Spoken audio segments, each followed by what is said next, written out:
Hi, everyone. Welcome to the Frisco Historic Park and Museum. We are here for another lunchtime lecture series with Gail Marshall from Bear Aware.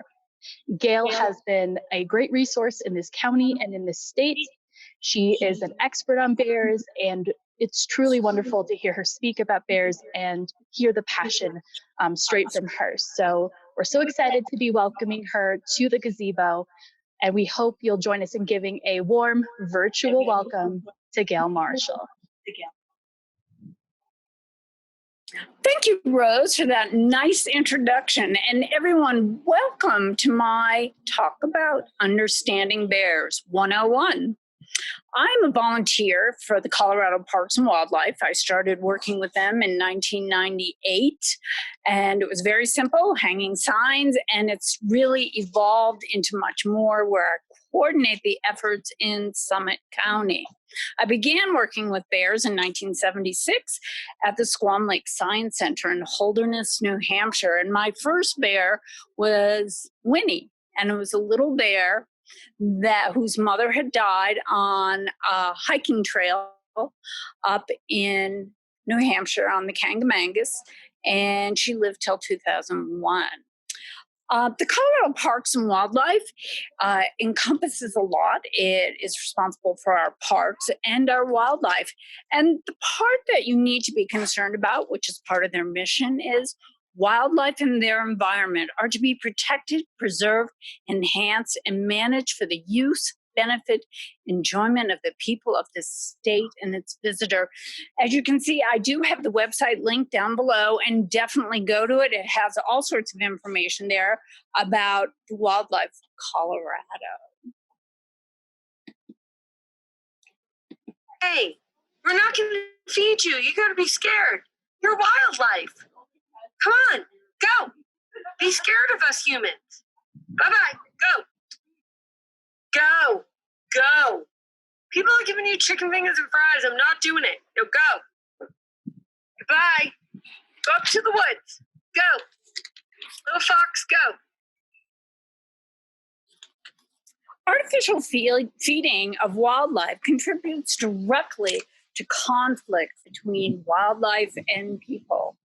Wildlife begins to lose their fear of humans, causing greater concentration of animals, thus spreading disease, as well as the association of food and people. Nationwide, statistically, shows where people were injured by foxes or coyotes, people were feeding those animals. You also should not be putting out salt blacks, attracting deer and moose. That causes other problems as well. And something to note, bears will follow the foxes around because they know foxes know where the food is. So the bears go for that too. Hey, we're not going to feed you. Well, Summit County, everyone, is bear country. Note, storage of food, garbage, and bear attractions are not allowed. We get very serious about it here in our campgrounds, as well as our residents, our hotels, our cars. And today you're going to learn why that is. Understanding bears. So I'm going to talk about the range, distribution, bear population, bear biology, and what to do if you happen upon a bear. I like to use Yogi as a symbol because he hung out in Jellystone Park with his friend Boo Boo, and they went for picnic baskets and campsites and teaching bad habits. There are 8 different species of bears in the world. Is brown, hodie, and this bear is in the on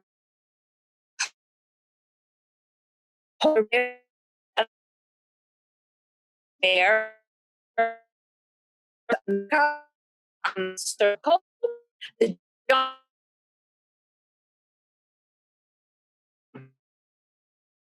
bear, the American black bear. There are two subspecies of the American black bear, which is the Florida black bear and the Louisiana black bear. Colorado only has black bears. The last known brown bear or grizzly bear was killed in 1979 in the San Juan Mountains by a backcountry outfitter. He was pretty messed up, and it was a small sow that Ed Weishorn managed to survive. The Ursus americanus has the greatest capacity in any of the bear species to live in close proximity to humans and still fear humans. They have good eyesight. They're very motion sensitive. So when you see in movies a bear standing up, he's just trying to see you, trying to see what it is that he hears or smells. They have sense of smell 100 times greater than we do. If you have an opportunity to look at a bear skull, which I have right here, look inside the nose and just see how it has so many cavities in there. And it definitely can pick up scents from far, far away. They have awesome hearing, really good. They also have the heaviest brain of wildlife. They're very strong and they're very wise. That's why you might see them used often in Native American culture and lore. They have long-term memory, which will come into play when we talk a little bit more about keeping bear attractants away from your home. They're smart, clever, and very adaptive and resourceful. I love these comics by this person, Gary Larson. He always hits the nail on the head when he talks about bears.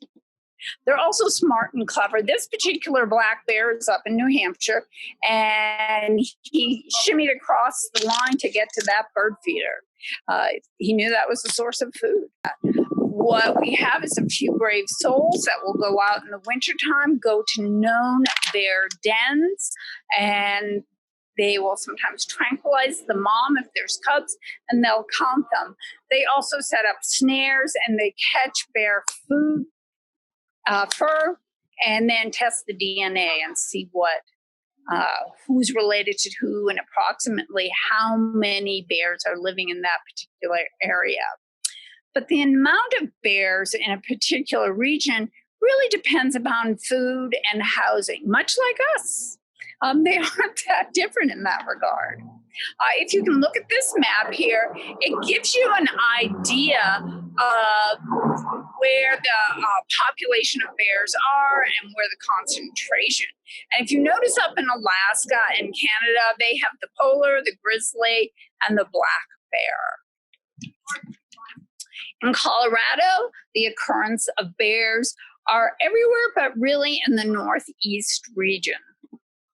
Home range, which is really important. Once again, that varies with the concentration of food sources. The more food, the smaller of the home range.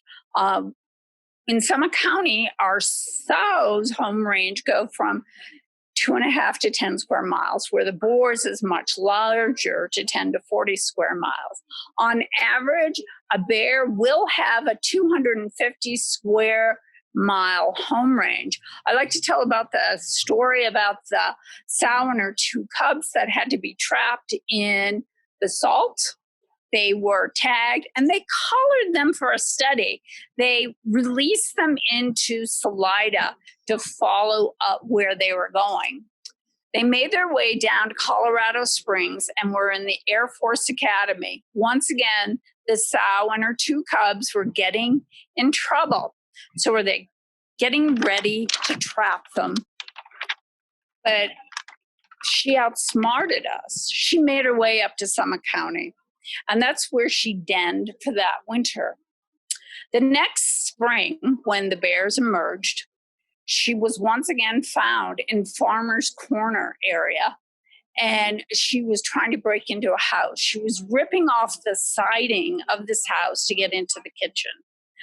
She was frightened away. I actually went and saw the cubs up in the tree because that's what sows do when they feel danger for her cubs. She sends them up a tree.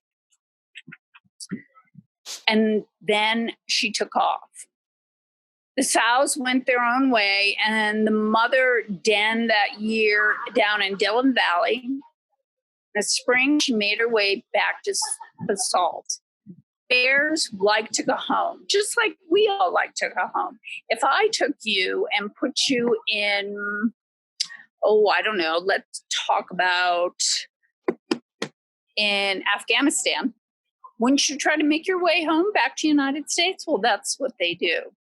The home range of male bears have exclusive domain of a particular area, and the rest, the sows, they will cohabitate with others. You can get an idea of this quick sketch I did of the males and the females. So home ranges will overlap. So females will overlap with other females in home ranges. Aspen groves, or aspens, in case you didn't know, a lot of them are related through the root system. But also look at an aspen tree when you're out again, and you'll see there's no branches in the lower area. Bears like to use that to get from one spot to the other. This particular bear, what used to happen in the summer all the time, at Breckenridge Ski Resort, bears would cross to go from peak 8 to peak 9, peak 7 to peak 8. And whenever they went across the alpine slide, operation shut down just like that. And this bear was going from one area to the other because they knew the garbage pickup days. Black bears come in many colors. An American black bear, it's just a species name. So you may see a brown bear or a blonde bear or cinnamon bear in your yard. That is not a grizzly bear. That is a black bear. The color of the bear, it sort of adapts to its environment. So eastern black bears are much darker than western black bears because we have so much sun here. This particular bear is more in, actually it's in Warrior's Mark in Breckenridge.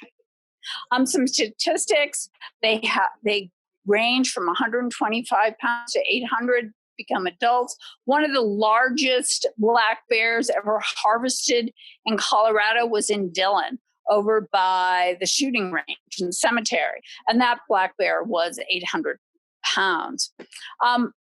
Their lifespan really depends upon where they're living. They close to humans, they go about 12 years. Out in the wild, they can go up to 25. One of the things that does kill bears a lot are their teeth. They have bad teeth and they can't eat. And then that's one of the things that happens to them and what causes them not to go on. This is a black bear that was recently taken a picture of over in Silverthorne. I thought it was really nice. It gives you an idea of an average size black bear, a sow. She's a sow. She's looking at her cubs. And that's what you might see in your backyard. Healthy young lady. Notice the positioning of the ears, and that will give you an idea of the age.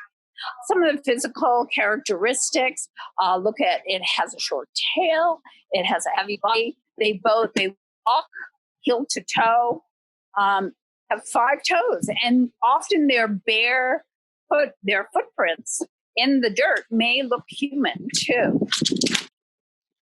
And as I was talking about before, ear location can help tell you what the age of the bear. And I've been trying to do this thing that I do a lot of times in my talk, but I'm not getting my ears to stick to the balloon. But maybe I can do it.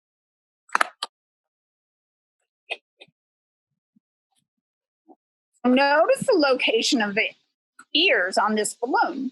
They're very close together. It's just a young balloon, young bear case.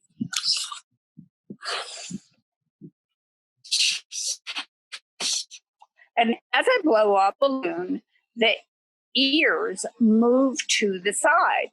And that happens with bears as they get older. Their ears go more to the side. So you can really see how old your bear is by where the ear location is. I just thought that was a handy little fact. And this is a black bear. Explain the major difference between black bears and grizzly bears. Just hang out and they'll wreck up your cabin. But if a grizzly bear comes in, well, they'll tear you and the cabin. It's just a joke. This black bear is up on peak 9. We kind of like him. He's a young guy. You look at his ears, look at how his face is and his fur. And the other thing, when I talked about black bear tracks and paws, you can see in the corner, there's a picture of those tracks. The lower one is a foot, and the upper track is the rear paws. Notice how his claws look also, and the shape of his foot. That is a brown Kodiak bear up in Alaska. Notice the hump and his ears and how big he is. And the size of his feet. And we can look at his tracks here also and look at his claws and how they differ that what we saw before with the black bears. Communication. Bears do talk. They use a lot of nonverbal communication, but in the movies, TV, you will hear a bear and they'll go, "Arr!" A lot of times that noise will be a recording of a wolf. It won't be a bear sound. Bears will click their tongues with the moms do that, or they'll snap their jaws. Cubs will motor hum, showing satisfaction when they're doing that. When they are really threatening you, you will hear them clacking the teeth and bluffing. Black bears are mostly vegetarian. But they're considered omnivorous. They feed in the cool of the evening or in the morning.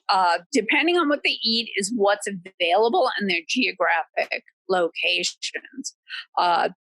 Garbage is not supposed to be part of a bear's diet. People, we need to remember, stash our trash. Don't leave it out. Last summer, or this summer really, there was a home in Dillon Valley. A bear went up and sat on their front porch because they left their garbage there. Please don't do that. Please keep it secure. They're opportunistic eaters. So whatever the opportunity presents themselves, they will eat it. My husband is an opportunistic eater, because I don't eat meat. So whenever there's meat, he gets really excited. And there was a bag in our refrigerator and he thought, "Oh, cool, meat, we have something here." Next thing I knew, I heard a scream, and when he went in, he found scat. I have a habit of collecting bear scat and saving it and keeping it in my refrigerator or freezer. And I had some great bear scat for a long time. I apologize. It was 18 years old. I threw it out. I wish I didn't, because I was trying to find it again. One of the things bears do before they grass to stop them up from pooping. And so their first poop of the season will be this scat covered in grass. And here's some idea of what bears eat for their regular meals. They eat carrion, dead animals, fish, small rodents, berries, apples, fruit, choke cherries, whatever they can find, whatever the opportunity presents themselves. Fortunately, they do go dumpster diving. And this is a construction site in Breckenridge. And the problem is that the construction workers throw their food parts in there and their trash, and bears then go into their dumpster.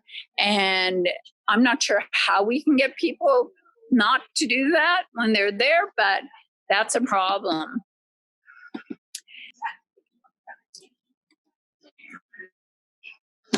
These people did everything right, but this bear still went for their trash can. And you can see what that bear can do. Get out of here. Now, nothing is bear proof, which is why we say bear resistant. And they do use bears to test out trash cans to see if a bear cannot get into it. What I think happened with this particular bear is the neighbors were still putting out trash in the neighborhood and not using a bear resistant trash can. So here the bear still comes and does all that.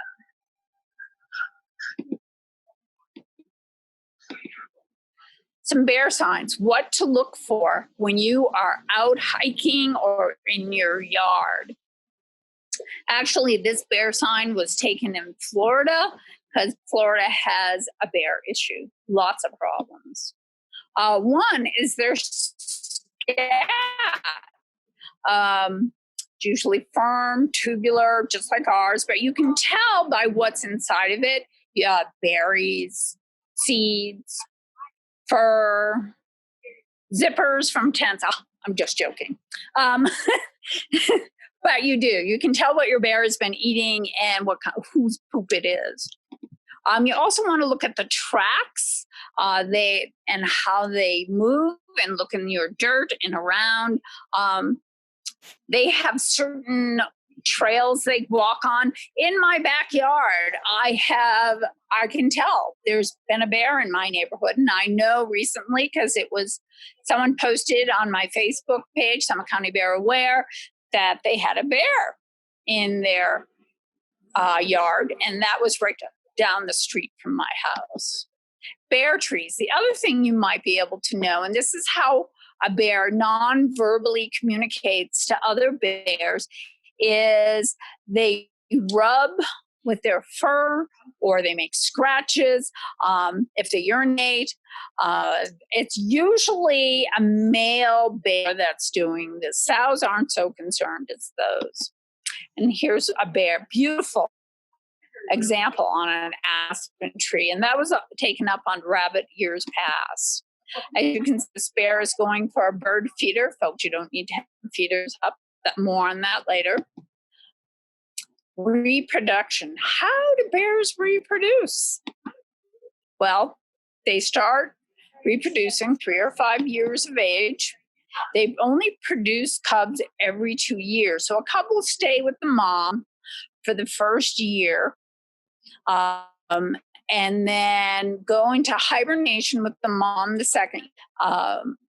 And then when it comes up and the mom goes into estrus again, then she shoos her cubs away.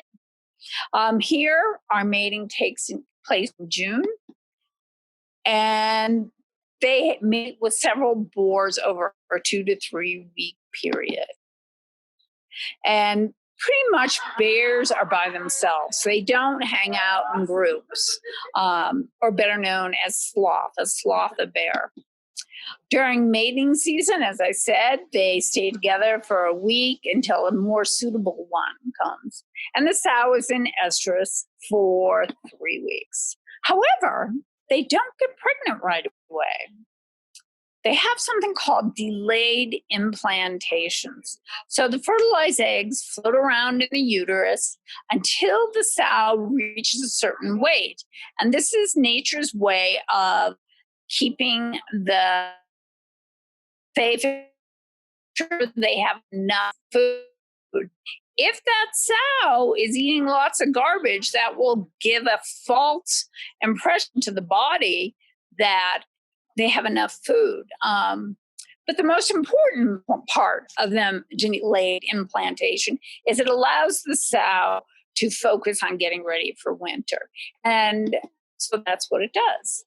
Usually 1 to 4 cubs, average 2. Older sows will have more. Once again, food supply, climate, all of that is important. Cubs are born blind, hairless, and very tiny. They're about the size of my fist, if you can see that. Look at your fist and imagine what that cub would be like. It's really teeny tiny.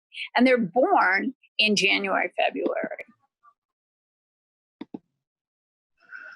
This video was taken up on Peak 7. Some people were very sweet and gave it to me. Recently, the house where this video was taken was up for sale. I wanted to buy it. My husband, he ignored me. He left the house and walked the dogs.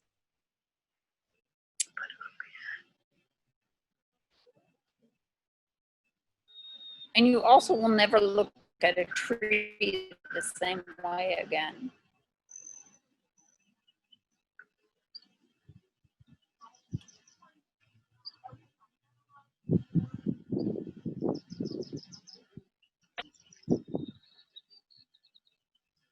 And see if you can hear the cubs making noises.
Cubs and mortality, they have a high mortality rate. They don't survive for many reasons. Usually when a sow has a cub and an adult male or boar would like to mate with her, he'll kill the cubs. As I said earlier, the cub will stay with mom for 1.5 years and until she drives them off. The survival skills of a cub depends upon the mothering skills. The officer you see here, that cub's mother was hit by a car, so we won't know how the mother taught that cub because it will be sent to a rehab center until the winter and it'll be taken off and released. It will be put in a den that we have built for them to winter the rest of the time. This cub has learned that grills are the way to go to get food. So please keep your grills clean too.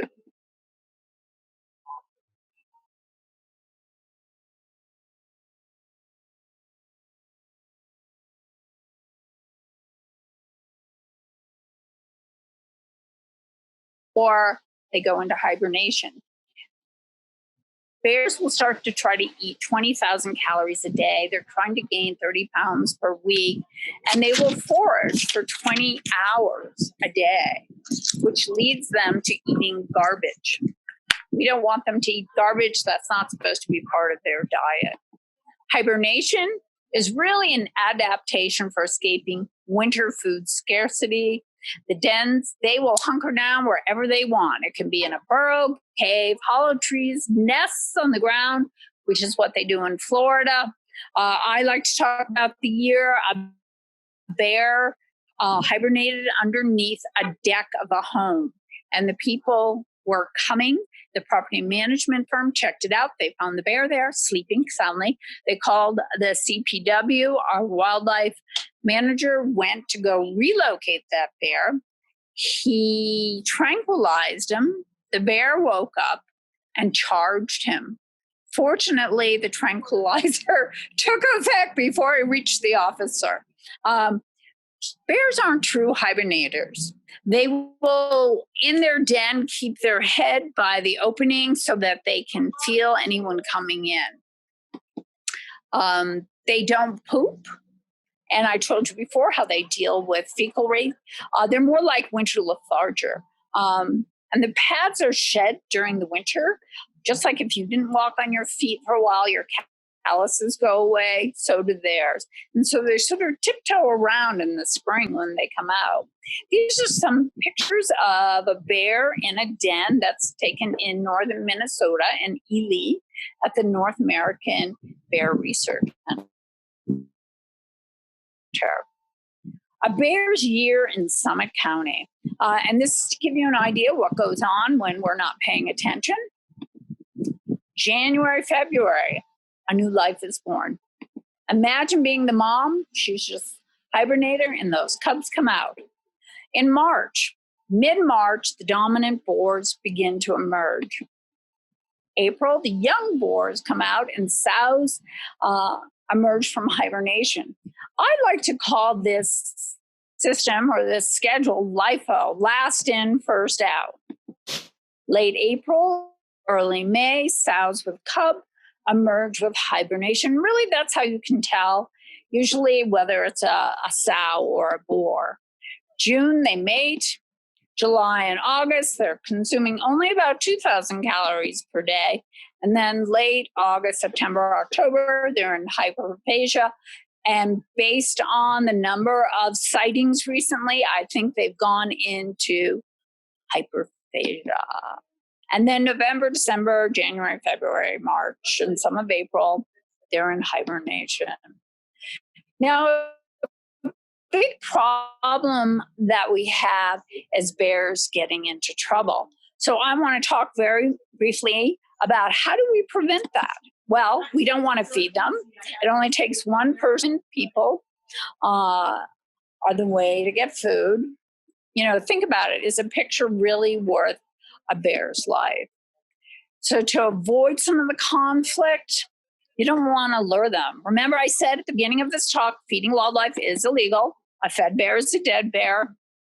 Remember to lock your doors, windows, and cars. Recently, there's been a rash of break-ins. I bet it was a bear breaking into cars. Once again, the mother taught that bear looking in the window about human and food, and it was spying on these people's pies. This particular one is a bear break-in into the car. They left their garbage in the front seat. And then the other interesting that could happen, you've heard about packages being stolen off your front porch. Well, let's see who the culprit could be in this case. What is in that package you're having delivered?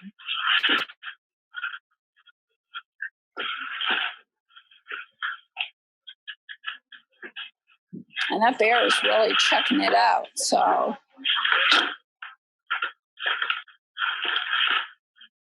well,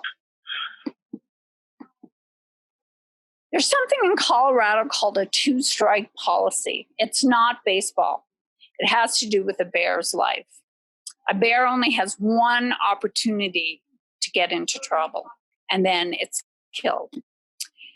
Incident, conflicts, encounters, 2 strikes and they're out. This particular bear, which is why I selected it, was taken at the entrance of Yellowstone Park when I went there in 1976. It was a long time ago. And this particular bear was the size of my Volkswagen as I drove in. And I read about him, and they said, you used to see bears when you came in, but we have relocated for them because people were feeding them and they were becoming dangerous. Well, this guy was still looking at the cars. And really, we cause a lot of the problems.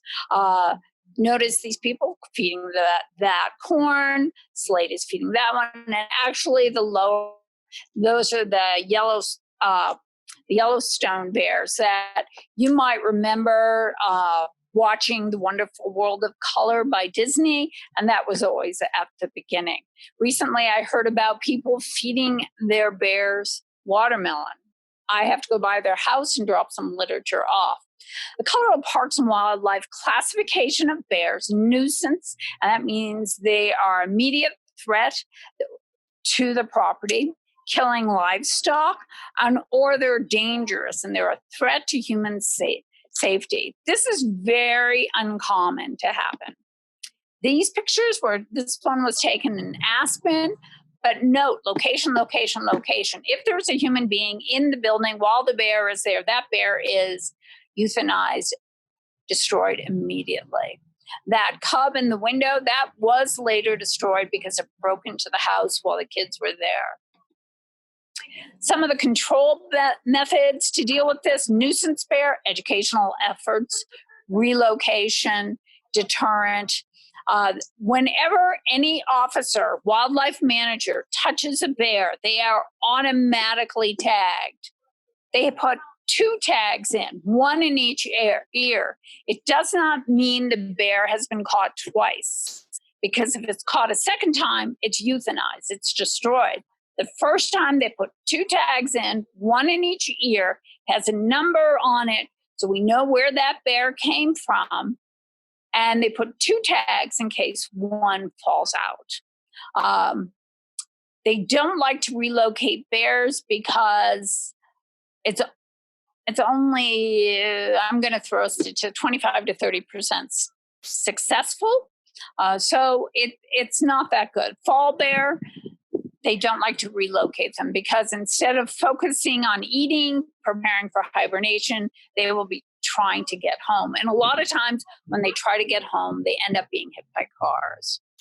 This is a bear that was trapped and tagged, and then this is how it was trapped. This is one. There's several different traps. This is one of them.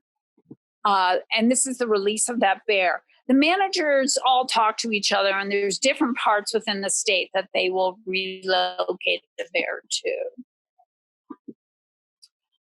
Unfortunately, this particular bear trying to get home got hit by a car, but she had cubs, and the cub was taken to a rehab center where it was raised, as I said before, until January and February.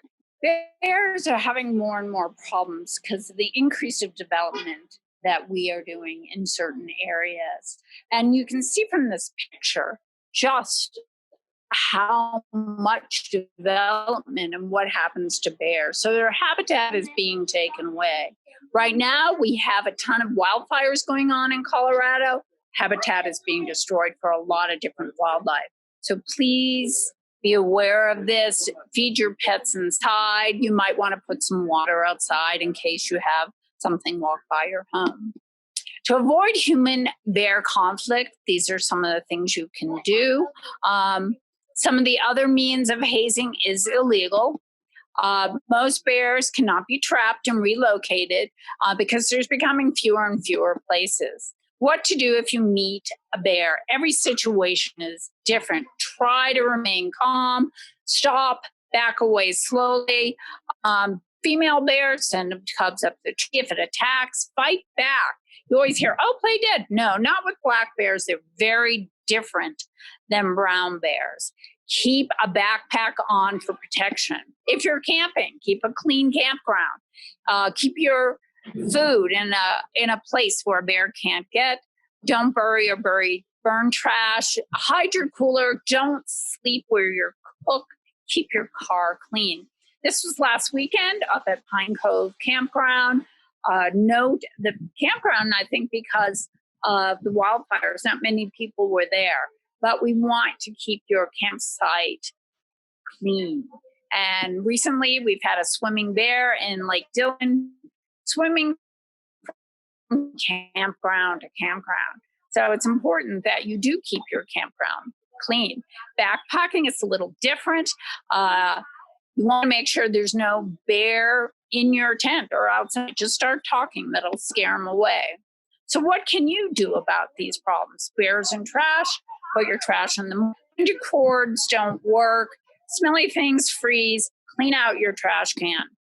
These are some places and things to think about. Notice the bear testing the trash can. Bear proof your home. They will enter through your pet doors and take all bird feeders in, period, not just at night, because birds have enough food. Generally, bears are more afraid of you than we are of them. Tolerance, learn to live in harmony. I like to tell about the story that dispatch a call from this guy complaining about the bear in his backyard. The dispatch operator said to the man, "Well, that's funny. Yesterday I got a call from a bear saying some guy was building a house in his front yard. Remember, the bears were here first. This is their environment." Some deterrent you can use to keep bears away. Remember, it's really up to you about how you can live safely with bears. If you complain, you go away, you can contact a certain service in Summit County that will take your trash out for you on trash day and bring everything back in. Remember, the wilderness is not a renewable resource. If it is possible for humans and wildlife to coexist, we must endeavor to understand as much as possible about life needs to minimize negative impacts. Here are some of the resources I use. Keep it up to date. I try to post interesting things. I also have information about moose, mountain lions, coyote, anything to do it. If you are new to Summit County, definitely get Living with Bears. That's a great book. And these are some of the books that I have read over the years. Ghost Grizzlies, that's another favorite one of mine. And that really talked about the beginning of division of wildlife. And a great children's book to share is Bears Barge In. And it talks about bears in your neighborhood. And if you have a few more minutes to spare, I would love to share this video I took and put together about my time in Alaska. It is on YouTube. It's McNeil River State Game Sanctuary, a river of bears. My name is Gail Marshall, or Gail E. Marshall is what it would be under YouTube. And please enjoy this. Our Kodiak or brown bears up in Alaska.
At 2 or 3, yeah, they just lose one. So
That's kind of postpone.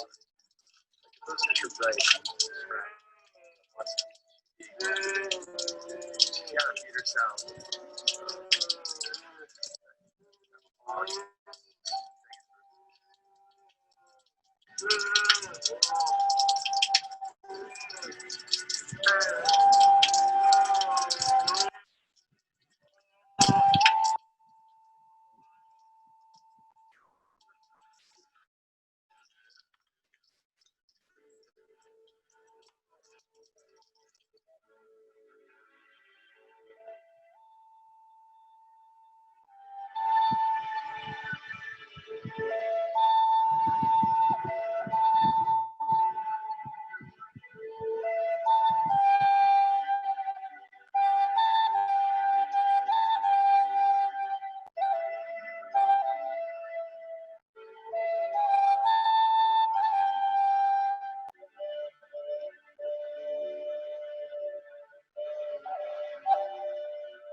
Thank you for joining me today. I hope you fall in love with bears as much as I have.